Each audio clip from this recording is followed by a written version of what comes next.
Baik, sebelum kita beranjak ke materi, alangkah baiknya kita berdoa terlebih dahulu. Berdoa menurut kepercayaan masing-masing dimulai.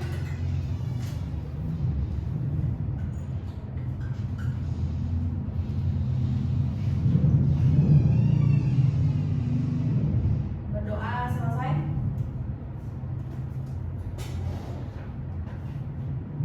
Baik, untuk ini total siswanya ada berapa? 10. Oh, kelas ini ada 10 ya? Iya. Ada semua? Ada. Maklum ya Bu, kelasnya perempuan semua. Iya. Khusus ya. Ini Ibu absen terlebih dahulu ya. Aira. Hadir Bu. Hadir. Aira dari mana Aira? Apa ya, rumahnya Bu? Iya, rumahnya. Apanya ya? Ada apanya? Cipondo berarti bawa motor ke sini ya? Iya. Bawa motor ya. Hati-hati ya. Iya Bu. Elsa. Hadir Bu. Aira. Elsa maaf dari mana? Dari Jakarta Barat. Dari Jakarta Barat. Tapi ke sini naik apa nih? Naik KRL. Sendiri berarti ya? Iya. Wah, berani banget ya. Mandiri berarti. Iya. Yunita, hadir Bu. Yunita dari mana Yunita? Di sini Bu. Rumahnya di Tiga Raksa Bu. Di Tiga Raksa. Berarti ke sini sekitar 1 jam ya. Kenapa? Pengen sekolah di sini, di SMA sini? Karena katanya di sini sekolahnya bagus, Bu. Bagus ya. Tapi murah. Oh gitu ya. Elis. Elis ini dari mana? Kayaknya wajah-wajahnya agak Sunda, gitu Bu, ya. Oh Sunda. Mirip Rumsyah Bu, mirip Rumsyah. Rumsyah Baduy. Coba suruh ngomong gue Bu.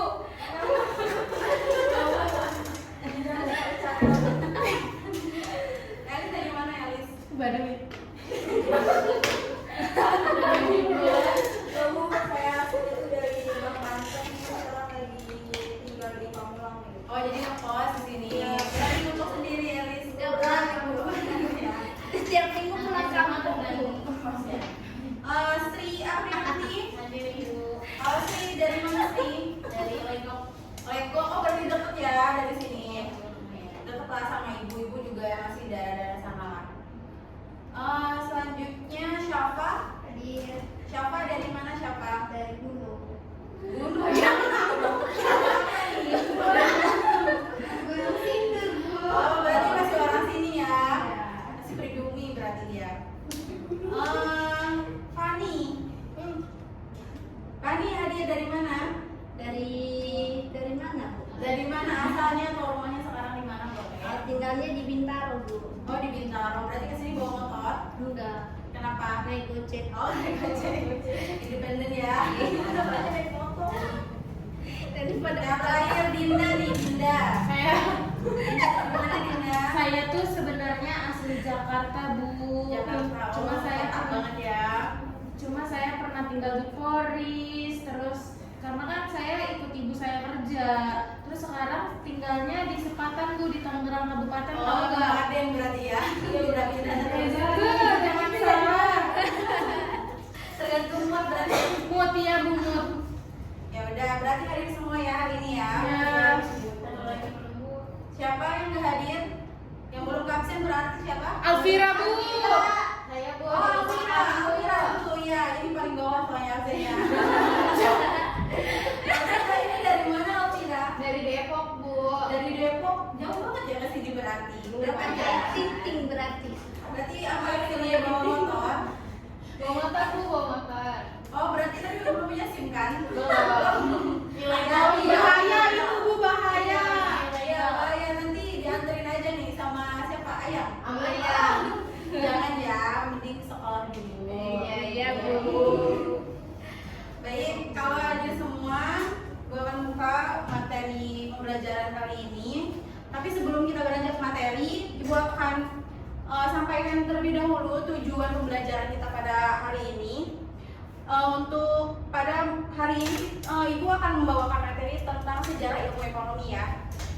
Karena hari ini untuk pembahasannya kita menjelaskan tentang ilmu ekonomi. Jadi tujuan yang Ibu harapkan setelah Ibu mengajar pada hari ini yaitu kalian bisa memahami apa itu sejarah ilmu ekonomi, konsep-konsep apa yang kalian nanti dapatkan setelah ibu belajar itu kalian pahami, serta bisa kalian analisis konsep dasar serta perkembangan sejarahnya itu bagaimana. Bisa ya? Semangat hari ini ya. Semangat. Baik, sebelum ibu mulai materinya, sebentar ya. Ibu akan tanya terlebih dahulu, mengapa manusia membutuhkan ilmu ekonomi? Ada yang bisa jawab gak? Apa Bu? Mengapa manusia membutuhkan ilmu ekonomi? Karena ya ilmu ekonomi bermanfaat bagi kehidupan. Bermanfaat bagi kehidupan. Saya. Boleh? Ada yang lagi tambahan? Mungkin seseorang dapat memahami lebih baik tentang perilaku ekonomi yang terjadi di sekitarnya. Boleh, satu lagi, bagus. Ada lagi? Saya Ibu. Sri, boleh. Ilmu ekonomi bermanfaat untuk seseorang agar dapat dengan cepat memenuhi kebutuhannya. Nah, bisa ya. Nah, untuk menjawab pertanyaan mengapa sih kita sebagai manusia atau makhluk sosial ini membutuhkan ilmu ekonomi? Ibu ada sebuah video yang kalian bisa simak baik-baik. Ibu itu maaf masih ditutup. Oh iya, sebentar dulu.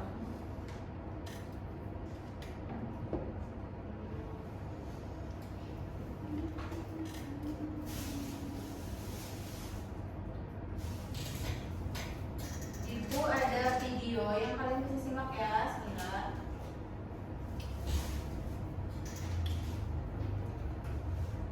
Kalian perhatikan, nanti ibu akan tanya tentang video yang sudah kalian lihat sekarang ya, sebentar.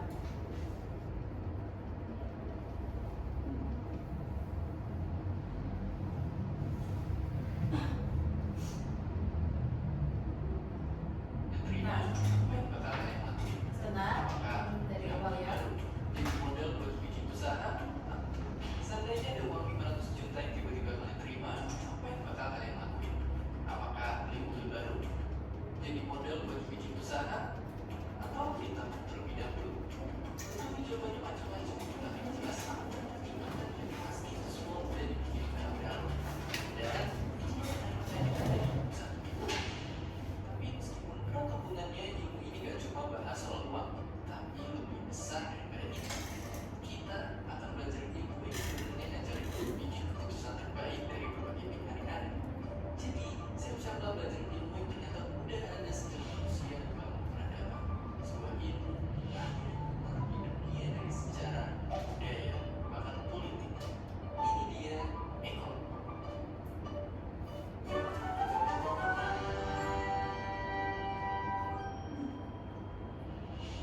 Ilmu ekonomi sederhananya adalah ilmu tentang pilihan. Manusia itu bawaannya selalu ingin ini, ingin itu, banyak sekali. Tapi pastinya gak mungkin semua keinginan kita tercapai karena tentunya modal yang kita punya pasti terbatas. Mau itu modal uang, modal tenaga, atau modal waktu. It's 9:15, however, we got the water. Tapi kedengaran kan suaranya? I'll just fix grammar, then I. Keputusan untuk apakah misalnya dia sederhananya apakah kita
sadari atau enggak, dasar-dasar ilmu ekonomi sebenarnya kita terapin setiap hari pas kita dihadapin pilihan.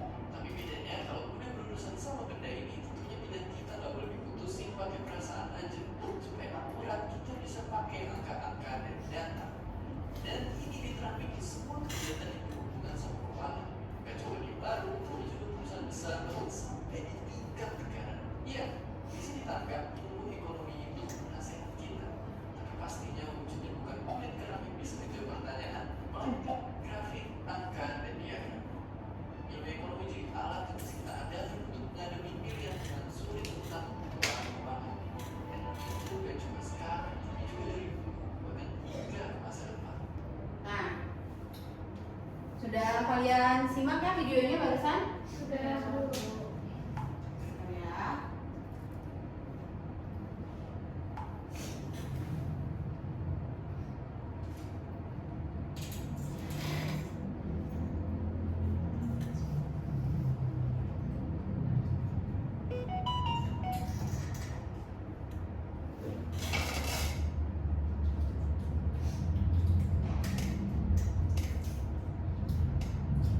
Nah, jadi dari pembahasan dari video yang sudah kita simak, kalian udah bisa menyimpulkan atau bisa memahami lebih dalam tentang apa itu ilmu ekonomi?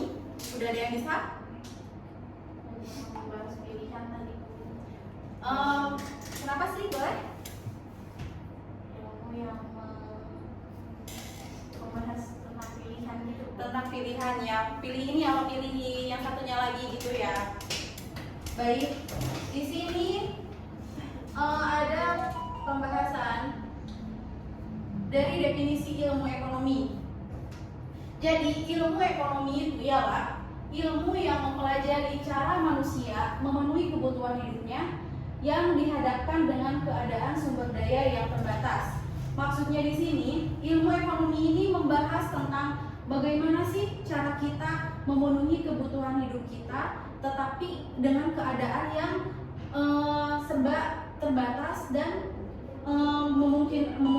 kemungkinan kita untuk mencukupi kebutuhan hidup kita itu sangatlah pas-pasan lah, bisa dibilang kayak gitu.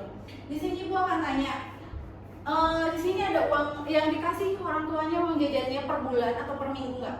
Ya, per minggu. Dinda di per minggu tadi ya? Ya.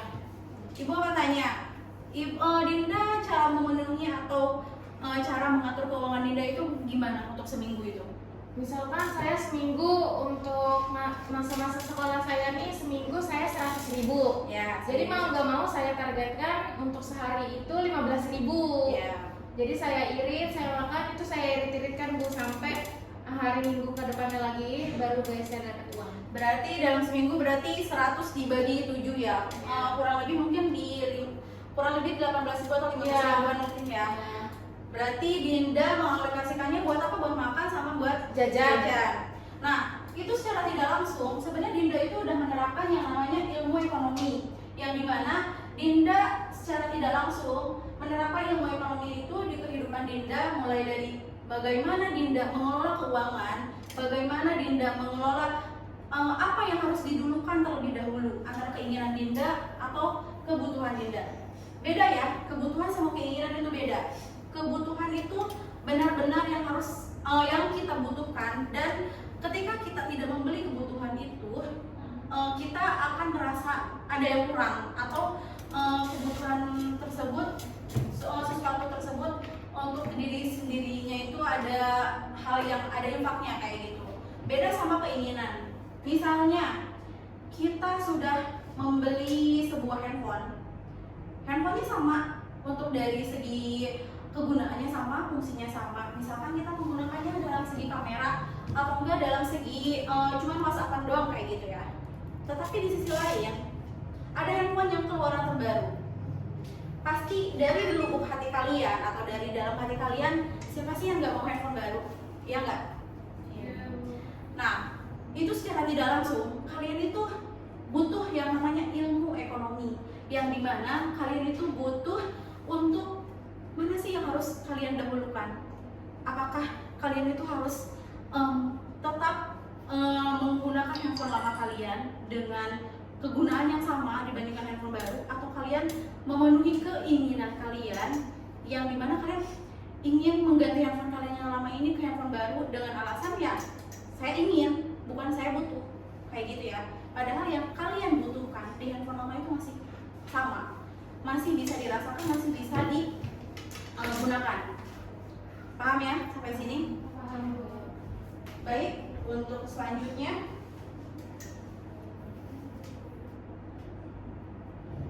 istilah ekonomi ini pertama kali dicetuskan oleh seorang ilmuwan yang bernama Xenophon, yang dimana pada saat itu menurut Xenophon ini pemerintah sudah mencoba atau mengatur keinginan atau kebutuhan setiap harinya. Pada saat itu pemerintahannya masih bersifat pertanian ya, yang dimana masyarakat tersebut setiap harinya itu mencoba mengelola ladangnya untuk sebisanya memenuhi kebutuhan hidupnya sehari-hari. Pada saat itu ilmuwan yang bernama Xenophon ini mengkaji terus-menerus pada abad 450 sampai 354 Masehi itu ya, sebelum Masehi itu. Nah, menurut dia ilmu ekonomi itu diambil dari kata oikos dan nomos, atau sering disebut oikos nomos ya, yang dimana oikos ini berarti artinya rumah tangga dan nomos artinya aturan. Rumah tangga di sini maksudnya rumah tangga dalam artian entah itu rumah tangga produksi, konsumsi, dan distribusi. Nah, baik, selanjutnya sebenarnya istilah ekonomi ini pertama kali dicetuskan oleh seorang ilmuwan yang bernama Xenophon pada abad 430 sampai 354 sebelum Masehi, yang dimana dia mengatakan bahwa oikos ini diambil dari dua kata. Pertama oikos dan kedua nomos. Yang sering kita dengar yaitu oikos nomos, yang dimana untuk artinya oikos di sini yaitu rumah tangga dan nomos artinya aturan. Untuk definisi dari istilah ini, oikos nomos tersebut yang dimana isinya aturan-aturan atau cara seseorang atau sebuah kelompok untuk mengelola hidupnya. Dan pada saat itu Xenophon ini memandang istilah oikos nomos sebagai aturan atau cara-cara pengelolaan ladang yang merupakan mata pencaharian masyarakat pada zaman itu. Paham ya sampai sini ya? Paham Bu.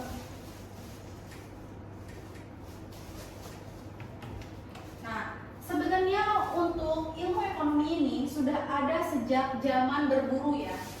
Pada zaman dahulu manusia untuk memenuhi kebutuhan hidupnya itu hanya mengandalkan cara berburu. Tetapi pada saat ini kebutuhan hidup mereka itu hanya untuk kebutuhan pribadi saja, tidak untuk orang lain ataupun untuk lingkungan sosialnya.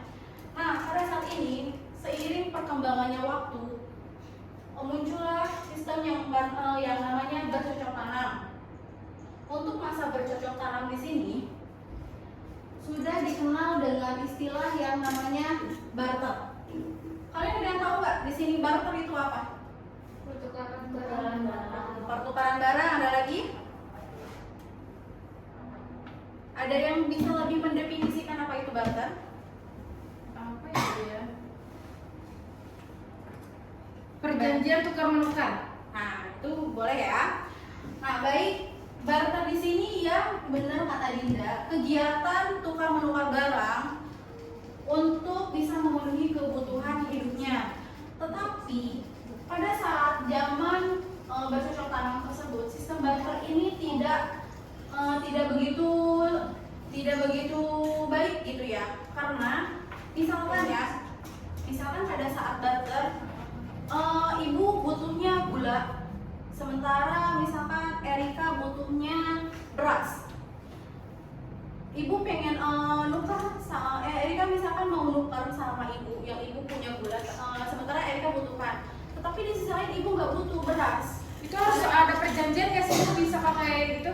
Sebenarnya kalau untuk perjanjian yang benar-benar harus ini tidak ya, tetapi dan pada saat itu tuh jadi itu kayak sistem sukarela kayak gitu ya, karena pada saat itu pada masyarakat kecil sana sudah mulai terbiasa sosialisasi dengan lingkungannya.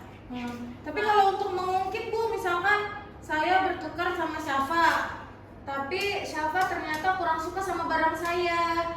Nah, untuk itu sebenarnya merupakan dari resiko ya, karena pada saat itu tidak ada cara lain selain dengan barter kayak gitu. Makanya pada saat itu terdapat kelemahan sistem barter. Yang pertama, tidak terdapat satuan ukur yang jelas antara satu barang atau jasa terhadap barang dan jasa lainnya. Contohnya, saya punya gulanya cuma 1 kilo, sementara Erika punya berasnya cuma 10 kilo kayak gitu. Tapi kan pada zaman dahulu itu tidak ada sistem alat ukur ya, atau enggak saya pengen tukar sama Erika itu sama gula tapi mungkin gulanya gula merah kayak gitu ya, berbeda ya. Tetapi Erika punyanya emang sedikit kayak gitu, saya punyanya 10 kilo, Erika cuma punya gula merahnya itu cuma 1 kilo. Tetapi emang saya karena butuh, tapi saya jadinya rugi dong. Dan jadinya 10 kilo. Kurang adil ya Bu. Iya, makanya di sini terdapat beberapa kelemahan sistem barter tersebut yang dimana tidak terdapat satuan ukur yang jelas. Yang kedua yaitu kesulitan dalam mempertemukan orang-orang yang saling membutuhkan dalam waktu bersamaan. Maksudnya di sini ada yang bisa menjelaskan nggak? Apa Bu? Sulit dalam mempertemukan orang yang saling membutuhkan dalam waktu bersamaan.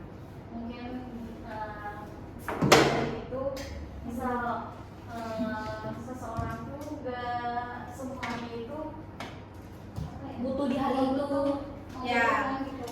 Benar ya. Mereka masih tercukupi sama kebutuhannya. Jadi mungkin ada salah satu orang yang lagi butuh, terus tidak ada orang membutuhkan ya buat datang gitu Bu. Ya. Pasangan datang. Benar ya. Jadi pada saat itu sistem barter ini sebenarnya jatuhnya tuh kayak agak memaksa ya. Karena misalkan saya lagi pengen kopi, tapi orang lain nggak pengen kopi, tapi saya butuh barang dari dia. Ya mau nggak mau kan untuk sistem menukarnya dengan cara barter, karena pada saat itu belum ada yang namanya sistem uang kayak sekarang ya. Baik, untuk selanjutnya, nah seiring perkembangannya peradaban, manusia kemudian menemukan satuan alat atau satuan sistem perdagangan yang sekarang kita kenal dengan sistem uang. Nah, jadi untuk sistem tukar menukar ini, pembayaran di sini tidak langsung jadi menggunakan uang ya. Jadi ada tahapannya, mulai dari masa berburu, terus masa bercocok tanam atau sampai barter, terus sekarang ada yang kita kenal dengan sebutan uang. Dan pada saat itu uang juga belum berbentuk kertas ya, masih pada saat itu logam bentuknya. Dan pada saat itu belum yang dinamakan dengan uang, pokoknya zaman dahulu itu masih uang logam. Tapi seiring berkembangnya waktu, maka muncullah uang kertas, sampai sekarang ada uang yang berbentuknya surat kayak gitu, kayak cek kayak segala macam ya. Baik, untuk selanjutnya, nah setelah untuk channel ini mengkaji terus tentang ilmu ekonomi, muncullah seorang ilmuwan juga atau ahli ilmu ekonomi juga yang bernama Adam Smith.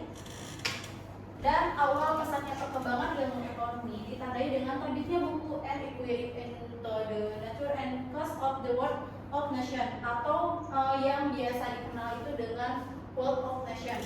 Nah, penulisnya itu Adam Smith. Nah, sekarang Adam Smith ini tahu nggak dia itu dicetuskan sebagai apa? Bapak ekonomi. Ya, benar ya. Jadi Adam Smith itu sekarang dia disebut kenapa sebagai bapak ilmu ekonomi? Karena berkat dialah yang terus mengembangkan ilmu ekonomi dari bukunya yang berjudul Wealth of Nation. Baik.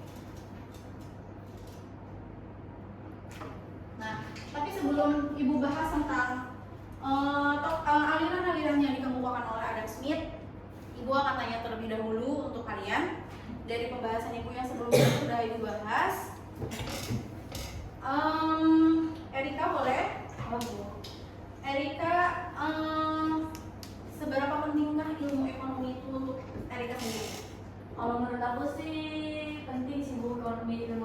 itu karena dari ilmu ekonomi itu kita bisa memanage uang, maksudnya kayak kebutuhan yang apa dulu gitu yang harus dipenuhi dibanding keinginan gitu. Karena kalau tanpa adanya ilmu ekonomi kita nggak tahu nih, misalkan oh ternyata lebih penting kebutuhan dibanding keinginan gitu. Jadi harus ada pola pikir tersendiri sih dalam ilmu ekonomi. Nah, baik ya, berarti emang sebenarnya kita itu dalam alam bawah sadar kita tuh udah bisa menerapkan apa itu ilmu ekonomi itu ya. Karena tadi menurut Erika bilang dia juga harus bisa memilah dan memilih mana itu yang termasuk kebutuhan atau enggak keinginan. Begitupun kalian semua ya. Kalian semua apalagi di masa remaja kayak sekarang untuk bisa lebih belajar hemat, belajar nabung, belajar mengelola uang ya. Astaga Tuhanku. Kejadian nggak? Enggak. Terus untuk selanjutnya, nah Adam Smith ini dalam teorinya itu mekanisme dia mencetuskan lagi aliran yang bernama aliran klasik, yang dimana dalam gagasan Adam Smith ini yang paling penting adalah teori invisible hand, yaitu mekanisme pencapaian tingkat kemakmuran dapat tercapai tanpa ada campur tangan pemerintah. Bu, izin sebentar. Oh boleh. Nah jadi pada saat itu dia menciptakan aliran yang dimana pada saat itu alirannya yang bernama aliran klasik. Dan menurut dia ilmu ekonomi ini tidak perlu adanya campur tangan pemerintah. Sita, kenapa Sita? Kayaknya Sita ngantuk deh Sita. Ngantuk Berasa Bu. keusuk Bu. Sita kurang harapan ya tadi ya. Bu, saya mau tanya. Boleh. Menurut Ibu kita dalam mencukupi ekonomi di zaman sekarang gimana Ibu? Kan sekarang kritis banget ya Bu. Hidup Ya. tuh apa-apanya mahal. Krisis. Apa-apanya mahal. Terus gimana ya Bu caranya kita tuh untuk kayak berkecukupan, Berhemat. Nah tadi, jadi kita harus benar-benar bisa mempertimbangkan ini tuh maksudnya ke kebutuhan apa keinginan. Yang tadi Ibu bilang, kalian udah punya handphone, tapi ada handphone baru nih, kalian pengen. Tapi kalau kalian maksain untuk beli handphone tersebut, berarti otomatis uang kalian juga akan habis dan kebutuhan kalian juga tidak akan terpenuhi. Kayak gitu ya. Baik, untuk selanjutnya Ibu akan membagi kalian untuk ini ada 10 orang ya? Pas 9. Berarti Ibu bagi kalian ke dalam 3 kelompok. Satu kelompoknya ada 3 orang. Dan masing-masing kalian cari tokoh-tokoh ekonomi dari gambar di depan. Di sini ada John M. Keynes, Alfred Marshall, Karl Marx, dan James Hunter. Nah, dari tokoh-tokoh ekonomi ini kalian cari gagasan yang dicetuskan dari mereka, serta apa perbedaan dari keempat gagasan dari yang mereka kemukakan. Paham ya? Bebas ya Bu. Bebas. Kelompoknya gimana Bu dibentuknya? Kalau untuk kelompoknya boleh berhitung dari sini dulu ya. Ibu pilih sendiri aja lah. Ibu sebaris-baris aja Bu. Kan Oh, tiga. Boleh. Jadi kalian atur sendiri. Ibu minta dibagi untuk 3 kelompok. Dan untuk aliran di sini kalian cari dulu untuk semuanya. Tapi nanti untuk persentasenya, Ibu minta perwakilan dari satu kelompok untuk maju ke depan, ya. Dan kelompok lainnya wajib bertanya minimal 1. Kalau semisalkan dari antara kelompok itu tidak ada yang bertanya ataupun menanggapi ataupun menjawab yang enggak, kelompok tersebut Ibu tidak akan kasih nilai atau nol, yang nantinya Ibu akan kasih hukuman ya di akhir ya, setuju nggak? Baik, boleh kalian atur kelompoknya dan Ibu akan kasih waktu kalian di 15 menit untuk kalian diskusi dan nantinya akan presentasi. Sama-sama. Tiga. Di bawah mana? Ya boleh di bawah di mana aja senyamannya kalian, asal jangan di pojok, kayaknya bakal ngantuk deh jam segini.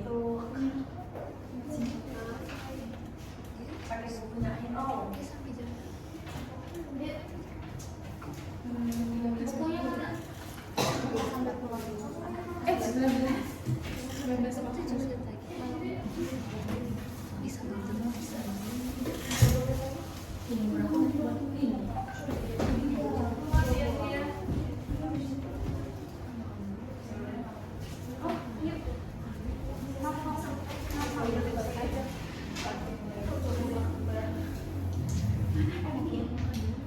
Baik, semua kelompoknya berdiskusi ya. Soalnya nanti ibu akan tanya random juga. Iya Bu, siap.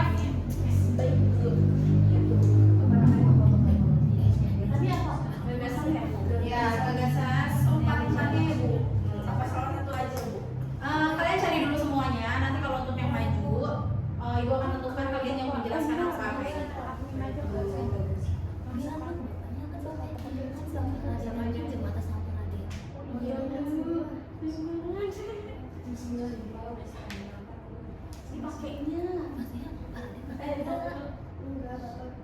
Mintanya jam 9. Nah, baik. Waktunya 3 menit lagi ya. Ibu kita menjelaskan aja kan Ibu ya para aktor di situ. Iya. Para tokoh-tokoh. Gagasannya tuh apa? Dari misalkan menurut John M. Keynes itu apa? Teori ekonomi itu ilmu apa? ekonomi itu apa? Kan gitu. Ya oke.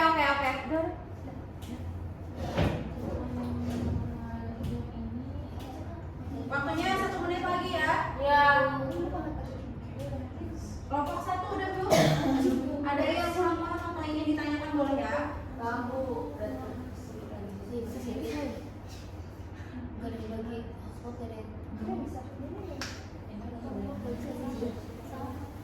Harus dikira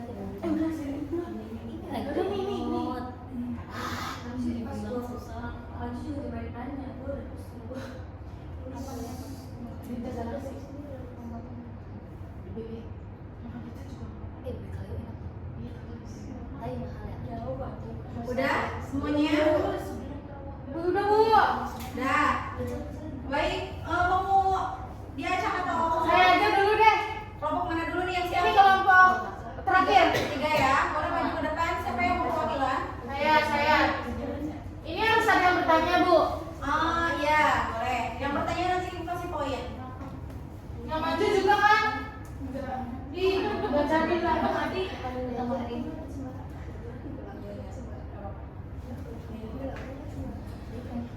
Oke, saya Perhatian perwakilan. semuanya ya. Oke, saya perwakilan dari kelompok terakhir yang terdiri dari Syafa sama Elza dan saya Dina Warani ingin menjelaskan tentang John M. Keynes. Boleh, silakan. John Keynes ini adalah seorang ekonomi Inggris yang sangat berpengaruh pada abad ke-20. Gagasan-gagasannya mengubah cara kita memandang dan mengelola perekonomian, terutama dalam menghadapi situasi krisis. Apa sih yang membuatnya begitu istimewa? Pendiri ekonomi makro modern ini, Keynes, adalah salah satu pendiri ekonomi. Teorinya menjelaskan bagaimana seluruh perekonomiannya bekerja, bukan hanya individu atau perusahaan. Terus teori ini berhasil menjelaskan mengapa ekonomi mengalami siklus naik turun. Ia berpendapat bahwa pemerintah memiliki peran penting dalam menstabilkan ekonomi. Berarti menurut perhatikan semuanya ya. Jadi apa tadi menurut Keynes ya? Iya. Jadi kalau menurut Keynes itu katanya peran pemerintah itu sangat penting dalam dalam penerapan ilmu ekonomi ini ya. Nah, selanjutnya kelompok berapa? Kelompok 2. Atau sebelumnya ada yang ingin bertanya nggak? bertanya. Jangan. Boleh satu aja. Ya. Boleh, silakan yang bertanya. Apa perbedaan utama teori Keynes dan klasik? Apa? Perbedaan Ini utama. kan menjelaskannya tentang ini. Keynes. Iya. Tadi ada Ini tentang ini. Skip. Angus. Ada lagi? Berarti gak jadi dapat poin ya Sita ya? Ya. Oke. Mungkin itu saja dari saya. Kurang lebihnya mohon maaf. Terima kasih. Bukan buat kelompok. Baik, jika kalian mungkin masih ragu ya karena baru-baru pertemuan kita hari ini, untuk yang bertanya atau menjawab, Ibu akan jelaskan saja dari ketiga materi atau 3 kelompok yang tadi Ibu kasih untuk presentasi, Ibu akan jelaskan dan simpulkannya. Jadi untuk sebentar ya, boleh duduk dulu ke kursinya masing-masing.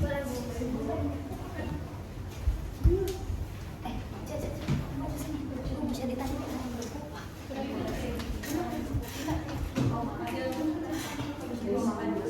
Nah, jadi jadi ilmu ekonomi itu ilmu yang mempelajari bagaimana cara manusia untuk mengelola kehidupannya untuk memenuhi kebutuhannya dengan cara yang sebisa mungkin, terus dengan dihadapkan dengan sumber daya yang terbatas dan bisa memilah dan memilih apa itu kebutuhan serta keinginan. Paham ya sampai sini ya? Baik, kalau untuk paham, Ibu cukupkan untuk pertemuan kita hari ini. Untuk minggu depan kalian boleh pelajari dari buku untuk baca-baca lagi ya. Baik, untuk menutup pertemuan kita kali ini, mari kita bersama-sama mengucapkan hamdalah ya. Baik, terima kasih semuanya. Assalamualaikum warahmatullahi wabarakatuh. Waalaikumsalam warahmatullahi wabarakatuh. Iya.